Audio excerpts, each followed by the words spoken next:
Después del funeral de mi hijo, mi nuera me llevó por un camino desierto y dijo: aquí es donde te bajas. La casa y todo lo que hay ahora es mío. Me quedé de pie entre el polvo, abrazando con fuerza mi bolso, mientras ella se alejaba sin mirar atrás. Pero ella no tenía idea de lo que yo ya tenía, antes de que mi hijo muriera. Me alegra que estés aquí. Quédate hasta el final y dime desde qué ciudad ves mi historia. Quiero saber hasta dónde ha llegado. Me subí al coche con la misma calma con la que una se sube a una misa de difunto. Llevaba mi bolso de siempre, ese que Mateo me ayudó a coser cuando se rompió la cremallera. Lo abracé con los brazos cruzados como si fuera escudo, como si pudiera protegerme de algo que ya no sabía cómo nombrar. Camila iba adelante. No dijo ni «hola». El motor arrancó sin mirarnos. Ella traía los labios pintados como si fuera a un bautizo, y esas gafas negras que no dejaban ver si lloraba o si estaba igual que la noche del velorio, seca como un tronco muerto. La carretera era la misma de siempre, la que cruzábamos para ir al rancho. Vi los árboles de aguacate por la ventanilla. Aún estaban verdes, aunque yo ya sentía un sabor a tierra en la boca. Le hablé en voz baja, con ese tono que una usa cuando no quiere discutir. ¿Vamos al pueblo? Necesito pasar por la botica. Ella no contestó. Solo bajó un poco el volumen del radio. Un bolero viejo sonaba de fondo, pero ni eso alivianaba el silencio. Esperé otro minuto. Camila, ¿a dónde vamos? No es por aquí. A un lugar mejor, dijo por fin, con una voz tan neutra que me dio escalofríos. Un lugar más adecuado para usted. No supe qué me dolió más, el usted o la manera en que lo dijo, como si yo ya no fuera parte de su familia, como si fuera una caja que se lleva al sótano. La camioneta se desvió del camino principal. Yo lo noté al instante. La tierra era más roja, más suelta. Ya no se veían casas, ni perros, ni gente. Solo cercas de alambre, pasto seco y algunas vacas flacas que ni volteaban a vernos. Camila, insistí, más fuerte. Esto no es camino a Chiapas. No estamos yendo al pueblo. ¿Me puedes decir de una vez qué es esto? Ella subió el aire acondicionado. Las ventanillas se empañaron. Me miré las manos. Estaban hinchadas, manchadas por los años. Pensé en Mateo, en cómo me tomaba de la mano cuando era niño y decía que mis dedos eran como ramas de árbol viejo. Cerré los ojos un momento. Apreté el bolso. No se preocupe, dijo Camila, casi como si recitara: ya vamos a llegar. Solo son unos minutos más. No volvimos a hablar. El coche siguió su curso por casi media hora, con ese traqueteo de piedras que se metía por los huesos. Entonces se detuvo, sin aviso, sin explicación. Estábamos en medio de la nada, ni un poste de luz, ni una casa, solo campo y más campo. Ella apagó el motor, se bajó sin mirarme, fue directo a la cajuela y sacó una maleta que yo ni recordaba haber visto en casa.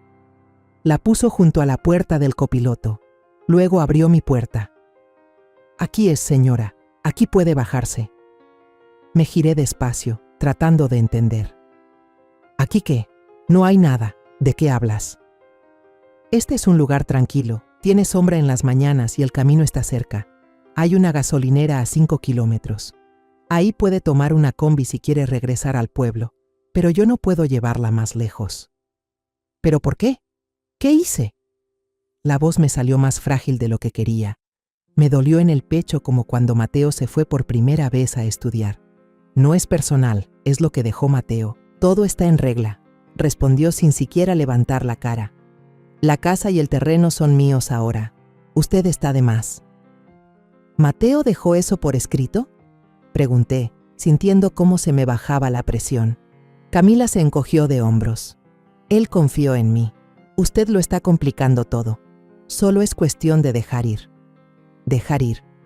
Así, como si yo fuera una bolsa vieja olvidada en la sala. Volteé a ver mis pies. Llevaba puestos los tenis rotos, los mismos que usaba para barrer el patio. Me bajé despacio. El suelo estaba caliente. El aire olía a polvo y abandono. Tomé la maleta, no porque me sirviera, sino por no dejarle nada más. Ella ya estaba de vuelta en el asiento del conductor. Cuídese, dijo, como si eso bastara para cerrar una historia. No le respondí. La vi alejarse, tragar tierra con las llantas mientras desaparecía por la curva. Ni una mirada atrás, ni una pizca de duda. Me quedé sola, con el sol dándome en la nuca. Abrí el bolso. Saqué el sobre de plástico donde tenía guardadas las copias del título de propiedad. 15 hectáreas de terreno con agua, a mi nombre desde antes que Camila naciera. Nadie sabía que yo tenía eso. Mateo ni siquiera se lo imaginaba. Lo guardé hace años, por si algún día alguien intentaba borrar mi lugar en esta familia. Y ese día había llegado. Guardé los papeles, me eché el bolso al hombro, tomé la maleta y empecé a caminar. No hacia la gasolinera, sino hacia Santa María. Conocía cada curva de ese camino, cada sombra donde alguna vez descansamos con Mateo después de trabajar. El sol pegaba fuerte. El viento soplaba de lado, caliente, seco, como si también me empujara a seguir. No lloré, no grité, solo caminé, apretando los dientes. En esos momentos, uno no necesita explicaciones ni promesas, solo necesita memoria, y la mía estaba intacta. Donde uno ha sembrado con amor, no se lo pueden arrebatar con papeles, me dije, y seguí caminando. Mientras caminaba por aquel camino de polvo y piedras, los pies ya calientes dentro de los tenis viejos, mi mente regresaba una y otra vez al mismo lugar, al Panteón del Pueblo, 3 semanas atrás. No por voluntad, sino porque hay imágenes que se te pegan a la memoria como garrapatas. Y por más que uno quiera, no se zafan. Mateo estaba ahí. O mejor dicho, lo que quedaba de él. Su ataúd de madera oscura descendía lentamente al hueco que cavaron los muchachos del municipio, los mismos que lo conocieron desde niño, los que jugaban canicas con él en la plaza. Yo, parada ahí con las manos entrelazadas al frente, no sentía los pies. Sentía como si la tierra me hubiera tragado un poco también. Mateo murió en la carretera, camino a la feria del sábado. Llevaba la camioneta cargada de aguacates, plátanos y dulces caseros que yo había empacado el día anterior. Siempre salía temprano para agarrar buen lugar. Pero ese día, un tráiler que venía bajando sin frenos lo alcanzó en una curva. No hubo tiempo de nada. Me avisaron al mediodía. ¿Es usted la madre?, me preguntó un joven forense cuando llegué al hospital. Sí, soy Adriana Cruz. Me llevaron a una sala fría, con luces blancas que no perdonaban ni una arruga del alma. Allí, en una camilla metálica, cubierto por una sábana hasta el pecho, estaba mi muchacho, mi Mateo. Tenía una herida en la frente y un rasguño en la mejilla izquierda, como si hubiera peleado hasta el final. Pero su cara, pese a todo, aún parecía la de un niño dormido. Tuve que firmar los papeles. Yo, sola, nadie más. El certificado de defunción, la autorización para el traslado del cuerpo, la selección del tipo de ataúd. Elegí madera de cedro, sin adornos, como a él le gustaban las cosas, simples pero firmes. Llamé a Camila desde el hospital. La conexión era mala, pero su tono se escuchaba bien claro. Camila, Mateo, tuvo un accidente. Ya no está. Silencio. ¿Qué? ¿Cómo que no está? Un tráiler, en la curva de la Ceiba. Ay, no puede ser. Silencio de nuevo. Estoy en medio de un curso en Monterrey, dijo al rato. Es una certificación importante. Voy a intentar conseguir un vuelo, pero no prometo nada. Haz lo que puedas, fue lo único que atiné a decir. Regresé al rancho con el cuerpo en la parte trasera de una camioneta del municipio. Las vecinas ayudaron a preparar el velorio.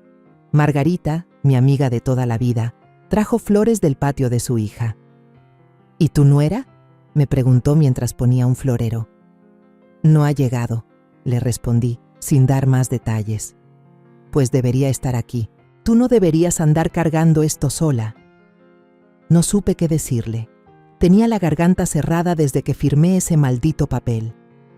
Camila llegó al día siguiente, casi al anochecer. Entró a la casa con paso firme, como si no fuera un velorio, sino un cóctel elegante. Vestía un vestido negro ajustado, tacones brillosos, una bolsa de marca colgada del hombro y un collar de perlas rosas que resaltaba más que el dolor en su cara. Me le quedé viendo desde la mesa donde velábamos a Mateo. «Buenas tardes», dijo como si llegara a una junta. «¿Vas a quedarte esta noche aquí?», pregunté sin levantarme. «No, reservé en un hotel del centro. Necesito descansar bien. No he parado en días». Asentí, no porque entendiera, sino porque ya no tenía fuerza para discutir. Esa noche no dormí. Me senté junto a la fotografía de Mateo que puse en la mesa, rodeada de veladoras y un vaso con agua. Le escribí una nota en un pedazo de papel. «Aquí sigue tu madre. No te fuiste solo». La doblé y la metí detrás del marco. Cuando el sol comenzó a asomarse por la ventana, me levanté a hacer café. El que le gustaba a Mateo, negro, amargo, sin azúcar ni leche. Me senté en la cocina, esperando, con la esperanza estúpida de que Camila bajara, se sentara conmigo, me tomara la mano y dijera: «Lo extraño», aunque fuera solo eso, pero número. Bajó con una laptop bajo el brazo, el cabello recogido con una liga de esas caras que parecen más de adorno que de uso. Se sentó frente a mí y dejó sobre la mesa una carpeta. «Adriana», me dijo, sin rodeos, «necesito que revisemos esto cuanto antes. Son papeles del terreno y unas disposiciones que dejó Mateo. Creo que es importante hablarlo ya». La taza de café estaba aún caliente, pero sentí que me quemaba los labios. «¿Disposiciones? ¿De qué estás hablando?» «Lo que pasa», continuó, «es que Mateo y yo habíamos hablado de reestructurar la propiedad. Él quería que todo estuviera a mi nombre, por seguridad jurídica. Aquí tengo unas copias». La interrumpí. «¿Y cuándo pensaban decirme eso?» «No fue fácil para él», respondió sin mirarme. «Quería evitar conflictos familiares. Mira, yo entiendo que esto puede doler, pero creo que deberíamos buscar un lugar para que puedas estar más cómoda, más tranquila».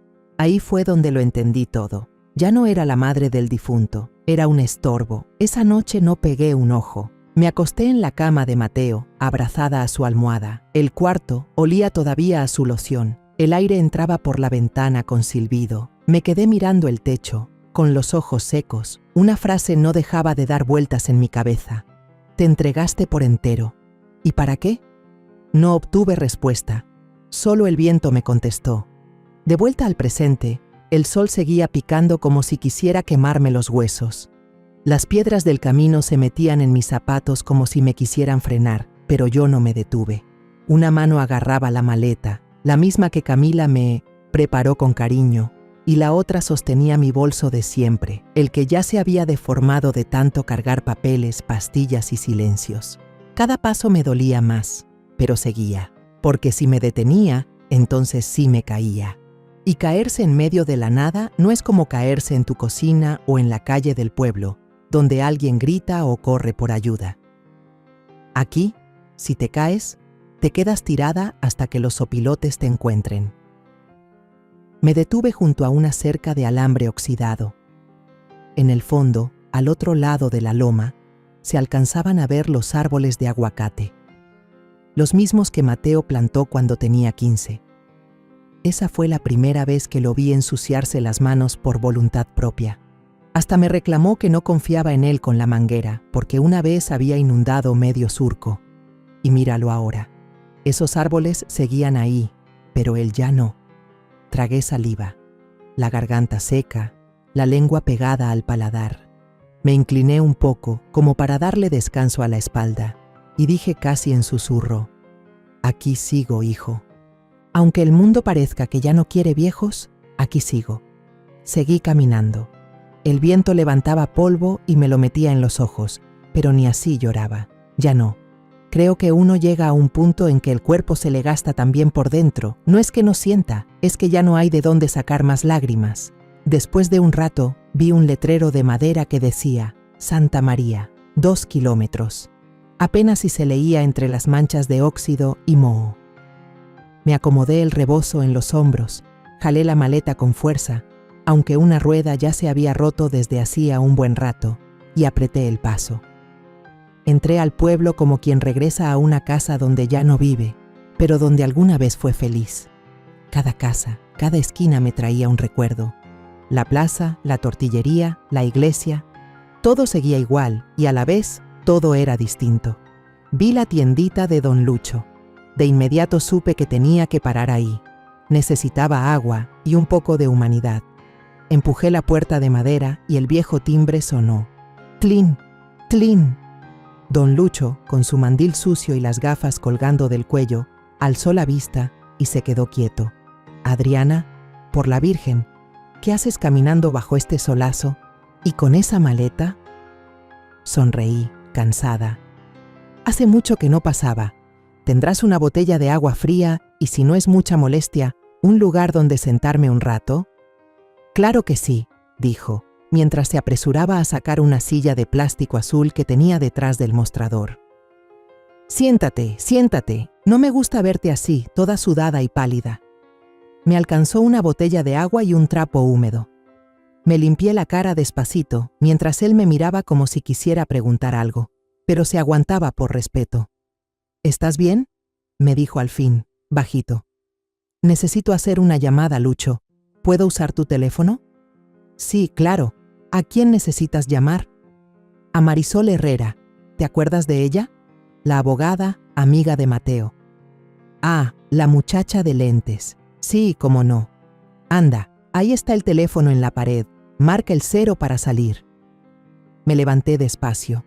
Las piernas me temblaban, pero no por el camino. Era otra cosa, algo que me subía desde el estómago, como un presentimiento. Marqué. Sonó varias veces. Luego, una voz joven contestó. «¿Bueno?» «Marisol, soy yo, Adriana». Hubo un silencio largo. Dios mío, ¿dónde ha estado? Le he llamado todos estos días, le dejé mensajes, me tenía preocupadísima. No sé si aún confíes en mí, hija, pero necesito verte, a solas. Por supuesto que confío, dígame dónde y a qué hora. ¿A la 1? En tu oficina, si puedes. Aquí la espero, no se preocupe por nada. Y Adriana, qué bueno que llamó. Colgué. Me senté otra vez. Lucho me miraba con el ceño fruncido. ¿Y ahora sí me vas a contar qué pasó? Porque esto no es solo un paseo bajo el sol. No, Lucho, no todavía. Pero cuando termine lo que vine a hacer, te cuento con cafecito. ¿Quieres que llame a la policía? Lo miré a los ojos. En ellos vi preocupación genuina, de la que casi nadie tiene ya. Aún no, todavía no me he caído, y no pienso caerme sin pelear primero. Él asintió, como entendiendo más de lo que yo decía. Me vendió unas sandalias baratas y una bolsa de plástico para cargar mis cosas, porque la maleta ya no daba para más. Me despedí con un apretón de manos. Cuando salí de la tienda, el sol me dio de lleno en la cara, pero ya no me pesaba tanto. Tal vez porque por primera vez en días, tenía a alguien que me iba a escuchar. Y en este mundo, a veces, eso es más que suficiente. Subí las escaleras viejas del edificio como quien regresa a un lugar que conoció mejor en otra vida. El barandal de fierro forjado estaba frío al tacto, con la pintura ya pelándose, y cada peldaño crujía con mi peso y el cansancio acumulado de la caminata. La oficina de Marisol estaba en el segundo piso, en una construcción de estilo colonial que alguna vez debió ser una casa grande. Las paredes blancas, algo sucias por los años, reflejaban el sol que entraba desde los balcones de herrería negra. Toqué la puerta con los nudillos. Me abrió una muchacha joven, delgadita, con lentes grandes y cara de buena gente. «Señora Adriana», Zrenia preguntó, como si no pudiera creer que era yo en persona. Asentí con la cabeza. «Pásele, por favor. Siéntese. Enseguida viene la licenciada. ¿Quiere un té? ¿Agua? Un té estaría bien, hija. Gracias». Julieta, así me dijo que se llamaba, fue por el té mientras yo me sentaba en una de las sillas de plástico acolchonado frente al escritorio. Desde donde estaba podía ver los árboles del zócalo, la fuente del centro y unos niños correteando detrás de una pelota desinflada. Cerré los ojos un segundo. El cuerpo me dolía, pero el alma andaba en otra cosa. Al poco rato entró Marisol, pequeña, delgada, con el cabello recogido en una trenza que ya mostraba algunas canas. Llevaba sus lentes redondos y una mirada filosa como cuchillo de cocina. No me abrazó, no me preguntó cómo estaba. Solo cerró la puerta con llave, se sentó frente a mí y dijo: «Cuénteme todo, desde el principio, sin guardar nada». Así lo hice. Le hablé del entierro de Mateo, de la forma en que Camila llegó vestida como si fuera a una pasarela y no a despedirse de su esposo. Le conté cómo esa misma mujer que había compartido nuestra mesa por años fue capaz de soltarme en un camino de tierra como si fuera un perro viejo. No exageré nada, solo lo conté con la calma con la que uno habla cuando ya no espera que lo crean, pero igual lo dice porque necesita soltar el veneno. Marisol no me interrumpió. Solo asentía de vez en cuando, sus dedos delgados apretando una pluma negra sobre el escritorio. Cuando terminé, saqué del bolso el sobre de plástico con los papeles, la escritura de las 15 hectáreas, los croquis, las copias de los pagos de predial desde el año en que me casé con el padre de Mateo. Esta tierra está a mi nombre desde 1981, le dije. Nunca se lo dije a Mateo porque no quise que sintiera que debía algo. Pero ahora, esto es lo único que me queda. Ella tomó los papeles con cuidado, como si fueran reliquias. Los fue revisando hoja por hoja, sin decir nada. Cuando terminó, sacó una carpeta de su cajón y la abrió. «El testamento que presentó Camila», dijo, «no coincide con el que Mateo firmó conmigo hace 2 años. Él me pidió que lo archivara aquí, por si algún día pasaba algo. En ese documento, usted aparece como copropietaria, y además se estipula que el terreno debe permanecer como parte del proyecto comunitario de agricultura». La miré sin parpadear. «¿Está segura?» «Totalmente. Tengo la versión registrada ante notario. Lo que hizo Camila fue presentar una copia falsa». «¿Y eso? ¿Qué significa?» «Que podemos impedir que venda, que construya, que negocie con esa tierra. Pero tiene que estar preparada. Esto va a salir a la luz. Prensa, juzgados, comentarios de vecinos. No me interesa el chisme, Marisol. Solo quiero que no ensucie el nombre de mi hijo con mentiras. Si ella se quiere hundir, que lo haga sola». Ella me miró con respeto. Ese respeto que solo se tiene por alguien que ya no llora, pero sigue luchando. Sacó la impresora. Hizo una copia del testamento legal. Luego imprimió una carta de advertencia y la empezó a llenar a mano. «Esto se lo mandaremos al grupo de inversionistas con el que ella quiere vender. Les haremos saber que la propiedad está en disputa y que cualquier transacción puede ser anulada legalmente». Mientras escribía, me levanté y caminé hacia el balcón. Abrí las puertas de hierro. El aire me pegó en la cara, seco y tibio. Desde ahí se veía todo Santa María. La plaza, el kiosco, los árboles, todo. También recordé el primer festival del aguacate que se hizo ahí. Mateo ganó una medalla por el mejor fruto. Tenía apenas 8 años. Se me apretó el pecho, pero no lloré. Solo respiré hondo. «Me duele más haber confiado», le dije a Marisol sin voltearme. Yo le abrí las puertas de mi casa, de mi cocina, hasta le enseñé a preparar mermelada, y ahora me trata como si estorbara. Así son los que solo ven terreno donde hay historia. Me giré. Volví a sentarme. Marisol me entregó un celular viejo, con funda de plástico duro. «Aquí tiene un número nuevo. La SIM está activada y el teléfono está limpio. No use el otro, ni para recibir llamadas. Desde ahora, todo lo que haga, por favor, páselo por mí». «¿Esto significa que ya empezó?» «Sí, doña Adriana, pero ahora usted no está sola». Tomé el teléfono, lo metí en el bolso y me puse de pie. «Dile a tu secretaria que si alguien pregunta por mí, les digas que ya no estoy, que desaparecí, que ni las huellas dejé». Marisol me acompañó a la puerta. Julieta, desde su escritorio, me miraba con la curiosidad de quien ve salir a una mujer que no parece abuela, sino sobreviviente. «Gracias, hija», le dije antes de bajar. «Cuando esto termine, tal vez te cuente la historia completa, pero no será con palabras, será con tierra en las uñas y café bien cargado». «Aquí la espero», me respondió con una sonrisa tímida. Bajé las escaleras despacio, pero con firmeza.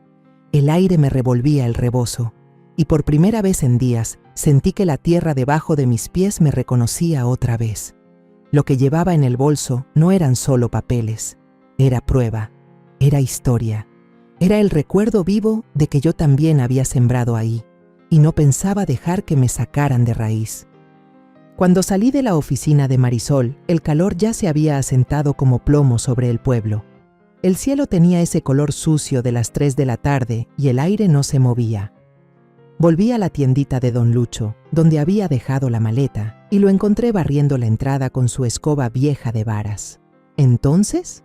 Zrenia me dijo sin soltar el palo de la escoba. ¿Qué vas a hacer ahora? Lo que me toca, le contesté. Pero necesito un techo, aunque sea de lámina. Me llevó por un pasillito al fondo, detrás de la tienda. Ahí había una puertita de madera que rechinó al abrirla. Adentro, un cuartito de concreto con una lámpara colgando, una colchoneta medio doblada y un bote de agua de garrafón. Polvo, telarañas y el olor a humedad de lo que no se usa desde hace años. Aquí tenía antes la máquina de trapiche, me dijo. Ya nadie la usa, pero el techo aguanta. Si te acomodas bien, no se mete ni la lluvia. Esto está perfecto, Lucho. Yo he dormido en peores lugares con menos razones. Tú nomás avísame si necesitas algo, y si no te ves en la mañana, pues te vengo a tocar, no sea que se te ocurra desmayarte. Sonreí apenas, me instalé en silencio. Acomodé la maleta al lado del catre, saqué el rebozo y me senté en la orilla, dejándome caer hacia atrás solo lo justo. No quería relajarme, solo descansar los pies que ya sentía como 2 costales de piedras. Esa misma tarde, Marisol me mandó un mensaje al celular nuevo. Esteban Salgado ya recibió el aviso. No ha respondido, pero lo leyó. Ese nombre lo había escuchado en boca de Camila unas cuantas veces. Un inversionista de Guadalajara, joven, exitoso según ella. Un hombre moderno, que quería convertir la tierra de uno en dinero ajeno. Abrí la maleta y me puse a revisar lo que Camila había empacado con su buena intención. 3 pijamas baratas, una chamarra delgada que ni corta el viento y una bolsita con mis pastillas para la presión. Nada más, ni siquiera una libreta ni un peine. Solo lo justo para que pareciera que se preocupó. Me dieron ganas de reír. Esa clase de burla duele más que el abandono. A la mañana siguiente salí temprano y me fui al mercado. Me senté en una fondita en la esquina del tianguis, de esas con toldo de lona azul y mesas de plástico con logotipos de refresco. Me senté al fondo, con el sombrero bien abajo y el rebozo cruzado al pecho. No había terminado mi café cuando la vi entrar. Una mujer joven, camisa blanca de botones, pantalón de mezclilla, el cabello recogido en una coleta mal hecha. Era Lucía. Me sorprendió lo que me alegró verla. Lucía, dije, bajito, solo lo suficiente para que me escuchara. Se detuvo en seco. Me miró con los ojos bien abiertos y caminó hacia mí con cautela, como si estuviera viendo un fantasma. Señora Adriana, pero... Todos dijeron que se había ido a Monterrey con la señora Camila. Negué con la cabeza y puse el dedo sobre los labios. Estoy aquí, pero en silencio. ¿Puedes sentarte un momento? Asintió y se sentó frente a mí. ¿Tú aún recuerdas cómo funciona el sistema de riego del lado norte del terreno? Sí, claro. Yo fui quien le dio mantenimiento las últimas veces. ¿Por qué? ¿Y si se corta el flujo desde la toma principal? Todo se muere, dijo sin pensarlo. En 10 días, como mucho, todo se seca, porque esa línea es la que reparte el agua del pozo viejo. Perfecto, respondí. Entonces hay algo que aún no ha podido robarme. Lucía frunció el ceño. ¿La señora Camila está manejando el rancho ahora? Ella cree que sí, dije, tomando otro trago de café. Lucía se quedó callada un momento. Luego me miró con seriedad. Si necesita ayuda, yo me apunto. No le debo nada a esa mujer. Le sonreí. Te voy a buscar pronto. Pero por ahora no digas nada, a nadie. Ella asintió, se levantó y se fue, dejando el vaso de jugo a medias. Esa tarde me llegó otro mensaje de Marisol. Camila está nerviosa. Esteban le marcó para pedir explicaciones. Quiere saber por qué hay discrepancias en la documentación.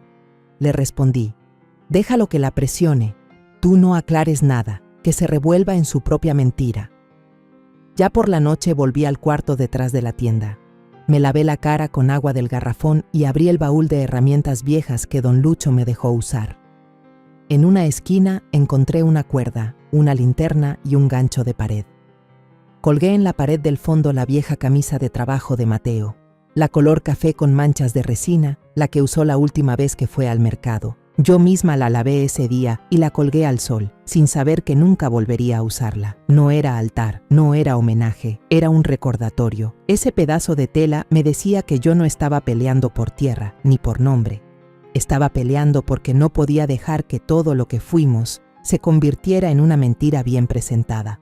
Y ahí, con esa camisa colgada como testigo, decidí que esta vez no me iba a rendir. Temprano por la mañana, me encontré con Marisol en el café. Nos sentamos en la mesa del rincón, justo frente al ventanal que daba al parque de Santa María. Era temprano, pero ya había calor en el ambiente, y ese olor a pan recién horneado que salía de la panadería de enfrente. Yo traía los lentes oscuros que me prestó Julieta, y Marisol tenía los suyos puestos desde antes de entrar. Parecíamos dos espías jubiladas conspirando en voz baja, pero no era broma lo que estábamos tramando. Lo primero es congelar todo, dijo Marisol, bajando la voz mientras sacaba unos papeles de su bolso. Ya redacté la demanda. Es una solicitud de medida cautelar. Vamos a presentarla hoy mismo ante el juez de distrito. Si la aprueban, Camila no podrá mover ni una piedra sin permiso. Asentí sin prisas. ¿Y si nos contesta? ¿Si contraataca? Que lo intente, me dijo. Usted está reconocida como parte interesada en el testamento legal y además, usted fue abandonada. Nadie puede callarla ahora. Tomé un sorbo de café. No estaba bueno, pero el amargor me ayudaba a no olvidar. Afuera, una niña vendía paletas de hielo con una canasta colgada del cuello. El mundo seguía girando, aunque el mío hubiera querido estancarse en el día que Mateo se fue. Ese mismo día, por la tarde, Marisol y yo fuimos al Banco de Tierra, una sucursal pequeña que quedaba frente al edificio del Registro Civil. Entramos sin cita. El aire acondicionado estaba tan fuerte que me dolieron los huesos. Un joven nos recibió.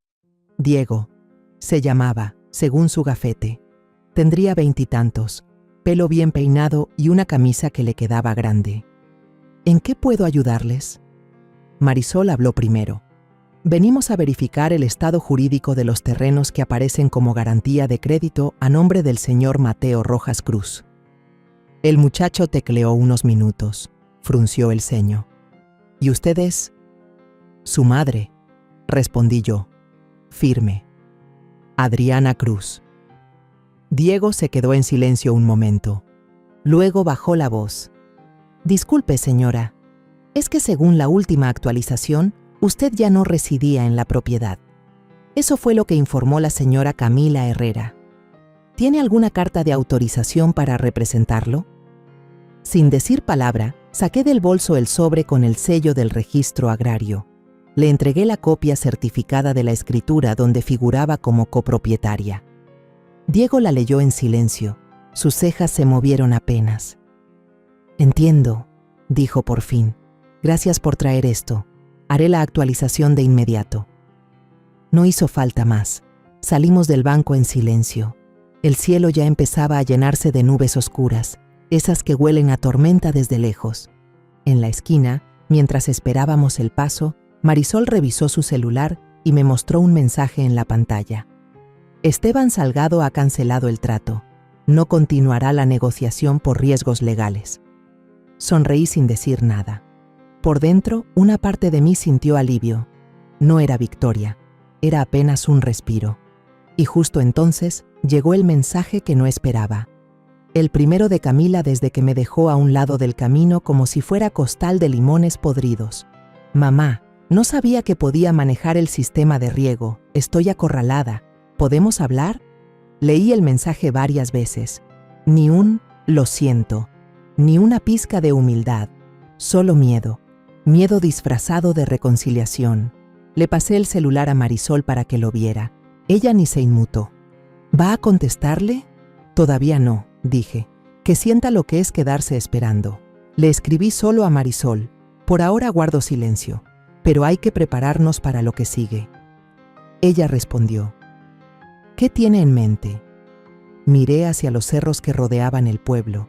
Las nubes se amontonaban y el viento traía ese olor a tierra mojada que antecede a los primeros relámpagos de la temporada. Quiero enseñar a la gente a cuidar el agua, a sembrar bocado por bocado, y quiero contar lo que pasó. No como escándalo, sino como memoria, porque lo que se calla, se pudre. Esa noche regresé al cuartito detrás de la tienda. Lucho ya no estaba, pero me dejó un pan dulce en una servilleta sobre la mesa. Me lavé las manos en la cubeta, encendí la lámpara tenue y busqué el cajón metálico viejo donde Mateo guardaba fotos y papeles importantes. Lo abrí despacio, como quien abre una herida vieja. Entre recibos, fotos dobladas y llaves oxidadas, encontré el sobre que buscaba. Dentro, una carta escrita a mano. La letra de Mateo, redonda, algo apretada, decía: «Mamá, no dejes que nadie decida por ti. Tú eres más fuerte que todos nosotros juntos». Apreté el papel contra el pecho, cerré los ojos. Por fin lloré. Nenún número de tristeza, de dignidad. Las primeras gotas de lluvia empezaron a golpear el techo de lámina con ese ritmo irregular que tienen las tormentas de verano. Me senté en la cama, con la carta aún en el regazo, y pensé: Camila olvidó que yo era madre, pero la tierra nunca olvida quién sembró primero. A la mañana siguiente, amanecí con el cuerpo entumido y la mente inquieta. El cuarto detrás de la tienda de don Lucho no tenía ventanas grandes, pero la luz se colaba por las rendijas de la puerta. El polvo flotaba como si también estuviera despierto desde temprano. Encendí el teléfono viejo, el que Marisol me dio, y lo primero que apareció fue un mensaje: 6:14 a.m. «Mamá, por favor respóndeme, sé que hice mal, solo quiero que todo esté bien otra vez». Lo leí una vez, 2 veces. Ni perdón, ni vergüenza. Solo un intento de apaciguar lo que ya no tenía remedio. Y ese mamá, tan hueco, me dolió más que si me hubiera insultado. Era una palabra sin raíces, lanzada al viento para ver si aún daba frutos. Apagué la pantalla y cerré los ojos. Me vi de nuevo en aquella noche vieja, cuando Mateo y yo discutimos por Camila. Él insistía en que la entendiera, que era distinta, pero no mala, que ella no quería la tierra ni el pueblo, que soñaba con ciudad, con luces, con oficinas donde no se ensuciaban las manos. Y yo, como toda madre que ama, me hice a un lado.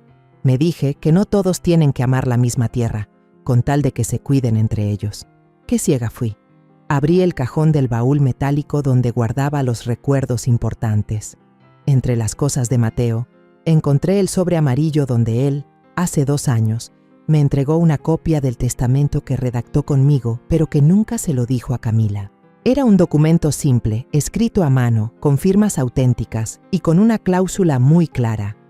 Esta propiedad permanecerá dentro del proyecto cooperativo de agricultura por un mínimo de 20 años tras mi fallecimiento. Ningún heredero podrá vender, dividir ni modificar sin aprobación comunitaria. Yo lo guardé en secreto. Mateo me pidió que lo tuviera como respaldo, por si algo llegaba a pasar. En su momento me pareció exagerado. Hasta pensé en quemarlo, por no cargar con esas cosas tan pronto. Pero ahora era el único hueso firme en medio de todo este lodazal. Estaba doblando el papel de nuevo, cuando don Lucho tocó la puerta con los nudillos. «Adriana, te dejaron esto». No quise abrirlo. Vino un mensajero. Dijo que era urgente. Tiene remitente. Me lo entregó y me dejó sola. Era un sobre de papel grueso, con el nombre de Esteban Salgado, escrito a mano. Adentro, una carta. «Señora Adriana, lamento profundamente la situación. No sabía toda la verdad. Me dejé llevar por versiones incompletas. Estoy dispuesto a renegociar de forma justa, directa, sin intermediarios. Le envío también una USB con registros que creo usted debe conocer. Quedo a su disposición». No lo pensé 2 veces. No abrí la USB. Metí todo en una carpeta y caminé hasta el despacho de Marisol. Por la tarde, me senté en el balcón del cuartito que renté sobre una panadería frente al parque. Desde ahí veía todo: niños corriendo, señoras vendiendo gelatinas, un hombre en bici tocando su silbato para anunciar pan de elote.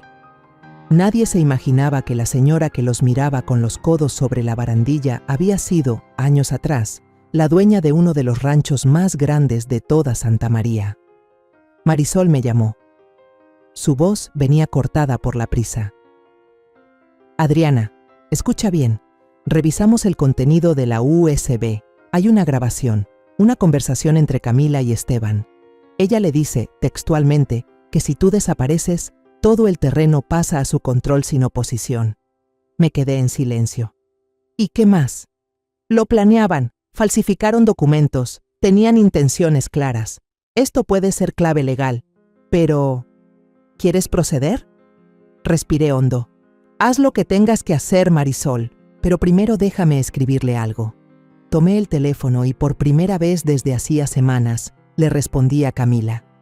Alguna vez quise que fueras mi hija, pero elegiste ser mi enemiga. Y esta vida, Camila, cobra caro cuando uno traiciona con las manos limpias. Después de enviarlo, bloqueé su número. No para castigarla, sino para que no tuviera más llaves de mi puerta. Esa noche me quedé en la cocina del cuartito. Había unas guayabas verdes en una canasta, pero lo que me llamó la atención fue una bolsa con los últimos aguacates que habían llegado del rancho. Los lavé uno por uno, quitando la tierra seca con cariño. Tomé uno, lo puse sobre la tabla y con el cuchillo hice un corte preciso, firme. La mitad estaba buena. La otra mitad tenía un manchón oscuro, como podrido por dentro. Corté lo dañado, dejé lo sano en un plato. Ahí entendí. No todas las relaciones se arruinan por errores. Algunas nacen rotas, pero uno se aferra a la cáscara, por costumbre, por miedo, por no estar sola. Yo ya no iba a hacer eso. Antes de dormir, abrí mi libreta, la que empecé hace 11 días, la que lleva cada paso de este regreso forzado. Escribí con letra clara, día 11. No me duele, Camila, ya no. Apagué la luz. Dejé la carta de Mateo bajo mi almohada. Afuera, el silencio me abrazó sin juicio y por fin dormí en paz. Pasaron unos días y con Marisol tomamos lo que ya no era impulso, sino determinación. Nos presentamos ante el juzgado estatal con una carpeta llena de documentos, copias certificadas, audios y una solicitud formal. Queríamos que se abriera una investigación penal contra Camila por falsificación de documentos testamentarios, intento de despojo y fraude patrimonial. Lo que ella intentó hacer no era solo una traición doméstica, era un delito. Esto no se trata solo de lo suyo, Adriana, me dijo Marisol mientras entregábamos el expediente. Si dejamos que esto pase, abrimos la puerta a que lo hagan con otras señoras como usted. Y no todos tienen una copia guardada o una Marisol cerca. Entonces hagámoslo por las que no tienen voz, le respondí. Porque esta tierra se respeta, y a las mujeres que la han sembrado también. Ese mismo día oficializamos el aviso sobre el retiro de Esteban Salgado del trato y solicitamos formalmente que se transfiriera la administración de agua y uso comunitario de las 15 hectáreas a la cooperativa local. No era una donación, era un acto de confianza.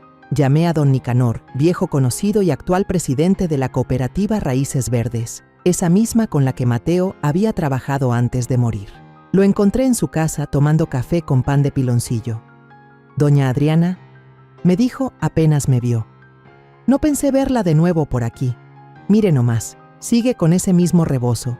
¡Qué alegría! Vengo con una propuesta, le dije, sin rodeos. Quiero que usen el agua del terreno, pero con una condición. No quiero que nadie la revenda ni la malbarate. Esta tierra no se vende por litros. Nicanor me miró serio. Luego bajó la cabeza. Es lo justo. Mateo hablaba de eso. Decía que el agua no es herencia, es préstamo de los que vienen. Pues ya va siendo hora de cumplirle. Aceptó. Esa misma semana, firmamos un acuerdo interno, simple pero claro.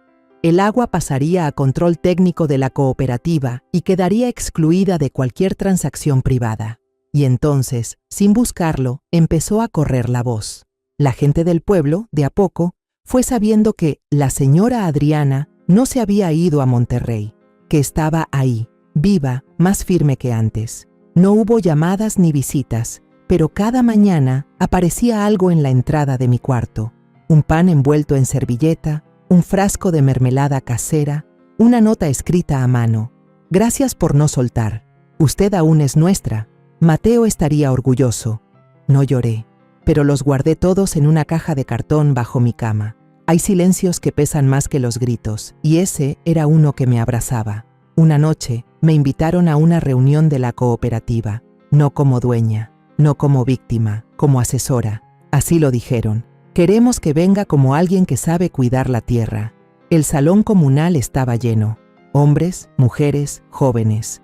Todos sentados en círculo, con papeles, planos y botellas de agua que pasaban de mano en mano.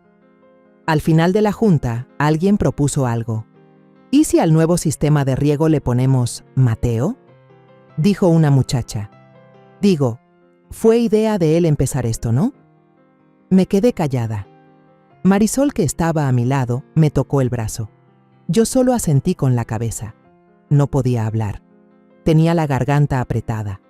Una semana después, Camila fue llamada a comparecer ante el juzgado por presentación de documentos falsos y presunto intento de apropiación indebida. Ya no tenía respaldo. Esteban había retirado todo apoyo legal, y nadie en el pueblo quiso hablar a su favor, ni siquiera los que antes le reían las gracias. Yo no fui al juicio. Mientras ella daba explicaciones frente a un juez, yo estaba en el centro cultural, en una sala pequeña con piso de cemento y paredes pintadas con dibujos de frutas. Enseñaba a 6 niños cómo preparar tierra para cultivo orgánico. Tenían las manos sucias, las uñas negras y una curiosidad que se contagiaba. Uno de ellos, un chiquillo de 8 años, me preguntó, ¿y cómo sabe uno si una semilla es buena? Le contesté, la semilla buena es la que no se rinde cuando todo a su alrededor está seco. Los niños se rieron, pero yo no, porque sabía que no hablaba solo de aguacates. Esa tarde, regresé a mi cuarto. Me senté frente a la ventana, como tantas otras veces. La luna estaba llena, y su reflejo entraba por la cortina, pintando la pared de un blanco suave. Saqué mi libreta. La abrí en la última hoja usada y escribí. Día 19. El huerto respira, el agua corre, tengo voz y ya no tengo miedo. No necesitaba venganza, no necesitaba que me devolvieran un título, ni una casa. Yo ya había recuperado algo más importante, la certeza de que lo que uno planta con las manos no lo borra ninguna firma falsa. Después de 3 semanas durmiendo entre costales de recuerdos y polvo detrás de la tienda de Don Lucho, sentí que era momento de moverme. No por comodidad, sino por dignidad. Uno sabe cuándo el cuerpo ya no se queja por la cama dura, sino por lo que uno no se atreve a cerrar. Con la ayuda de Marisol, encontré un cuarto en la planta alta de la panadería La Canela, justo frente a la plaza. Era pequeño, con paredes de madera clara, un ventanal que daba a los árboles del zócalo, y ese aroma constante a pan tostado y mantequilla de canela que te abrazaba desde las 6 de la mañana. La dueña, doña Rufina, me abrió la puerta ella misma. Aquí vivía mi hija cuando aprendía costura, me dijo mientras señalaba la máquina de coser cubierta por una manta. Ahora vive en Houston y ya no vuelve ni en Navidad. Le sonreí sin lástima. No necesito mucho, señora. Con que tenga donde apoyar los pies y no me caiga agua del techo, ya es suficiente. Me instalé sin prisa.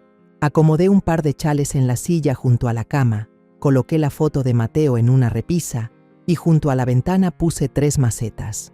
Una con menta, otra con chile ornamental y la tercera con flores de cempasúchil que me regaló Lucía. Me senté frente a ese marco cuadrado de aire y luz, respiré hondo y pensé, aquí no tengo pasado, pero puedo sembrar un poquito de presente.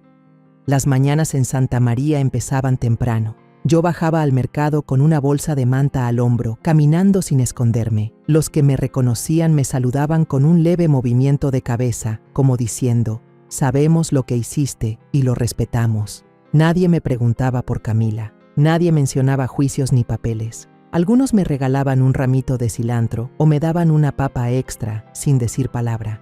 Un día, el carnicero me dio un hueso grande, para el caldo, sin cobrármelo. Y cuando le pregunté cuánto era, solo dijo, «Usted ya pagó mucho con todo lo que ha aguantado, doña Adriana». Una tarde de sábado, entré a la biblioteca municipal buscando un libro viejo de cultivo. Fue ahí donde me topé con Reina, la bibliotecaria que en su tiempo le pidió a Mateo semillas de guanábana. «Doña Adriana», Zrenia dijo con una sonrisa sincera, «qué bueno verla. Qué bueno saber que sigue aquí». Nos sentamos un rato a platicar. Me contó de los talleres que estaban organizando en el centro comunitario. Justo necesitamos a alguien que nos dé una charla sobre frutales en suelos calcáreos. Sé que usted y Mateo trabajaron eso, ¿no? Él empezó con eso, sí, lo dejó a la mitad, pero algo me queda todavía en la cabeza. ¿Le gustaría compartirlo? Aunque sea un taller chiquito, la gente del pueblo quiere aprender y usted tiene mucho que dar. Acepté, no por nostalgia, porque por fin sentí que tenía algo que valía no por el apellido ni por el terreno, sino por la vida vivida. El primer taller fue en un aula de techos altos y pizarrón con gises de colores. Había 9 personas, un par de señoras, 3 jóvenes de secundaria, 2 agricultores y una madre con su hija. Me temblaban un poco las manos, pero bastó hablar de tierra, de humedad, de lombrices y de podas para que se me abriera la boca sola.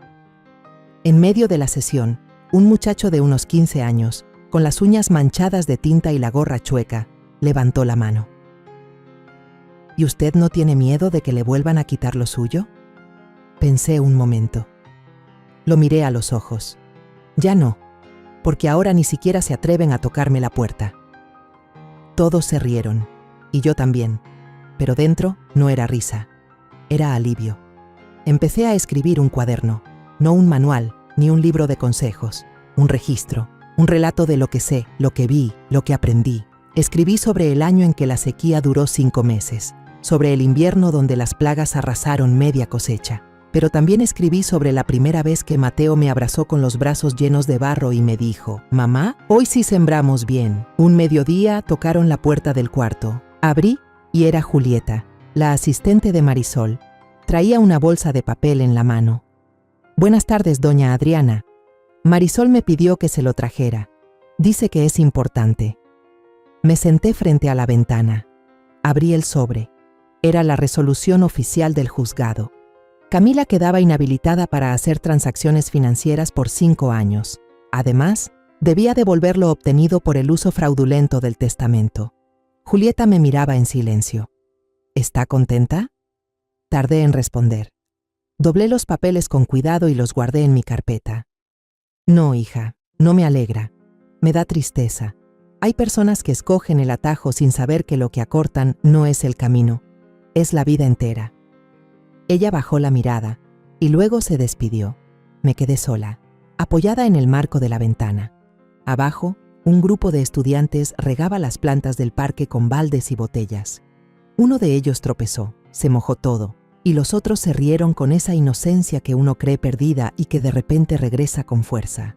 Acaricié la hoja del cempasúchil que crecía junto al vidrio y le susurré al aire: «Mateo, no te pude retener, pero defendí lo que tú sembraste». Y por primera vez en muchos años, no sentí que estaba sola.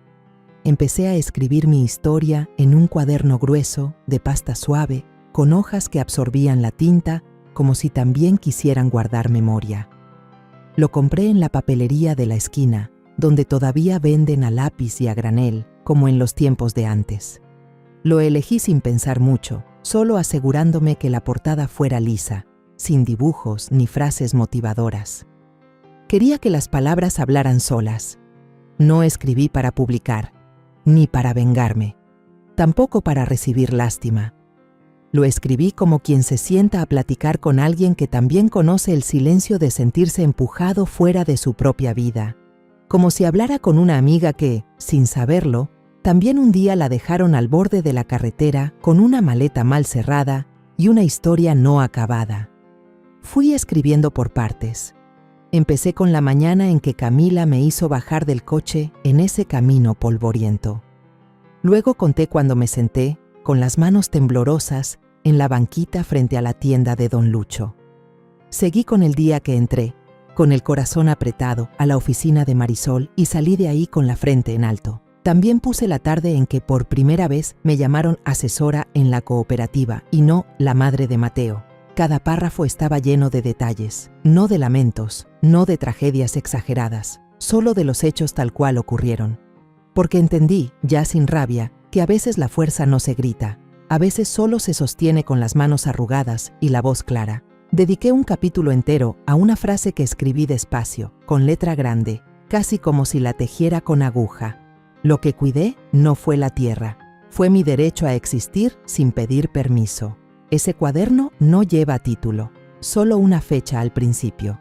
Día 1, cuando me sacaron del coche y comencé a regresar a mí misma. Una noche cualquiera, tocan la puerta. Es una niña como de 7 años, con un delantal deshilachado y una caja de dulces en el pecho. ¿Quiere comprarme, señora? Le compré 2 bolsitas de dulce de jengibre. Le di unas monedas extra.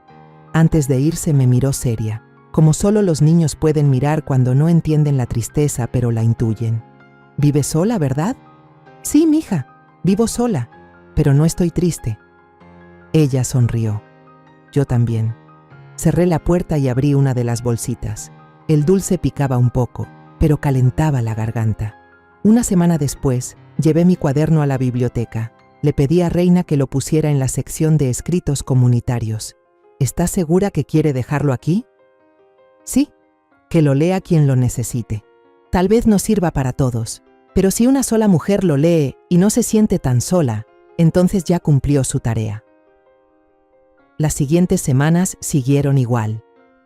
Me levantaba temprano, regaba mis plantas del balcón, daba clases cuando me lo pedían, pasaba por pan de canela recién hecho, escribía un poco más en otro cuaderno. No había gloria, no había prisa, solo vida.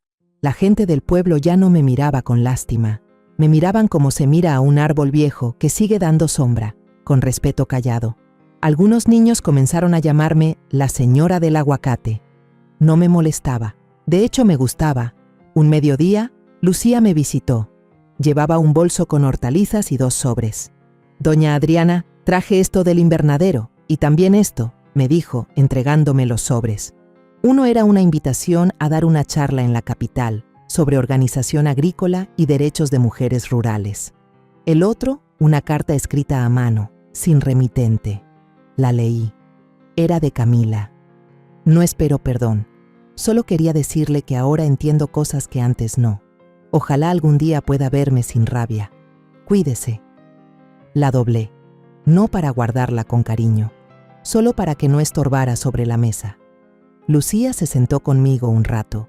Me preguntó si alguna vez pensé en volver al rancho. ¿Y volvería?